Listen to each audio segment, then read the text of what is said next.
ஹிந்தி திணிப்புக்கு எதிரான போர் தமிழ்நாட்டில் தொடரும் என கூறியுள்ள முதலமைச்சர் மு.க.ஸ்டாலின், பாஜகவின் டப்பா என்ஜின் தமிழ்நாட்டில் ஓடாது என்றும் வழக்கமான பழைய வடையை தான் பிரதமர் தனது உரையில் சுட்டிருக்கிறார் என்றும் கடுமையாக விமர்சித்துள்ளார்.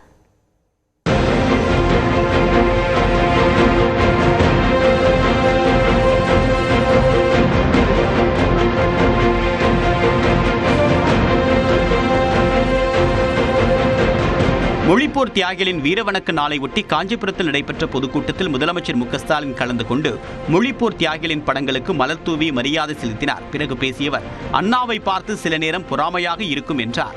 நேரடியாக திணிக்க முடியாததால் தேசிய கல்விக் கொள்கை மூலமாக இந்தியை திணிக்க மத்திய அரசு முயற்சிப்பதாகவும் முதலமைச்சர் குற்றம் சாட்டினார்.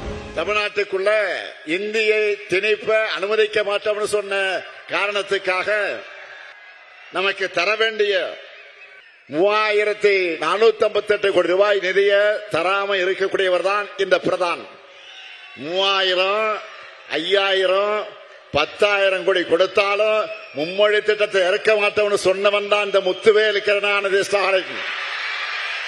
தொடர்ந்து தன்னுடைய உரையில் பாஜகவை விமர்சித்த முதலமைச்சர், அவர்களது டப்பா என்ஜின் தமிழ்நாட்டில் ஓடாது என்றார். நீங்க எத்தனை முறை வந்தாலும், எத்தனை துரோகிகள், அடிமைகள், அரசிகள், கோமாளிகள், கொலைகள் துடைக்கு அழைச்சுக்கிட்டு வந்தாலும் உங்களால தமிழ்நாட்டை வீழ்த்த முடியாது. டபுள் என்ஜின் சொல்லி வடமாநில மக்களை ஏமாற்றி அவங்க வாழ்வாதாரத்தை அழிக்கிற உங்க டப்பா என்ஜின் தமிழ்நாட்டில் ஓடவே ஓடாது. மதுராந்தகத்தில் பிரதமர் நரேந்திர மோடி பேசியதையும் முதலமைச்சர் விமர்சித்தார். இனி அடிக்கடி இந்த பக்கம் பிரதமர் மோடி அவர்களை எதிர்பார்க்கலாம். தேர்தல் சீசன் வந்துட்டா போதும், தமிழ்நாட்டுக்கு பல வெரைட்டியில அவர் வடைகளை சொல்றது வழக்கம்தான். இந்த முறை வந்தார், வழக்கமான பழைய வடைகளை தான் சுட்டுட்டு போயிருக்கார். அந்த மாவும் புளிச்சு போச்சு. அதை கேட்டு கேட்டு தமிழ்நாட்டு மக்கள் காதும் புளிச்சு போச்சு. மேலும் அதிமுக அரசு இல்லை, என்டிஏ அரசுதான் என்று சொல்கிறார்கள் என்று குறிப்பிட்ட முதலமைச்சர் எதிர்க்கட்சித் தலைவர் எடப்பாடி பழனிசாமியை கடுமையாக சாடினார். அவர் என்ன வெறும் பழனிசாமின்னு நினைச்சிட்டீங்களா? சாதா பழனிசாமி அல்ல, தி கிரேட் 10 தோல்வி பழனிசாமி. 2019 இருந்து எல்லா தேர்தலையும் தோல்வியை தவிர எதுவும் காணாத மாவீரர்.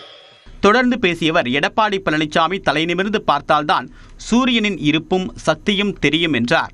மோடி அவர்கள் இந்த மண்ணுல கால் வச்சதுமே உதய சூரியனே மறைஞ்சிருச்சான், மழை வந்துருச்சான். கோமாளிகளை கூட மழை வந்திருக்கு. சொல்றது யாரு? நம்ம பழனிசாமி, 10 தோல்வி பழனிசாமி. வாழ்க்கை முழுக்க கால்களை மட்டுமே பார்த்துட்டு இருந்தா சூரியன் எப்படி தெரியும்? பழனிசாமி அவர்கள ஒரு முறை தலை நிமிர்ந்து பாருங்க, அப்பதான் சூரியனுடைய இருப்பும் பவரும் உங்களுக்கு தெரியும். சட்டமன்ற தேர்தலுக்கான பரப்புரையை திமுகவினர் உடனே தொடங்க அறிவுறுத்தி இருப்பதோடு டெல்லியின் ஆதிக்கத்திற்கு தமிழ்நாடு எப்போதும் தலைகுனியாது என்றும் முதலமைச்சர் மு.க.ஸ்டாலின் சூளுரைத்தார்.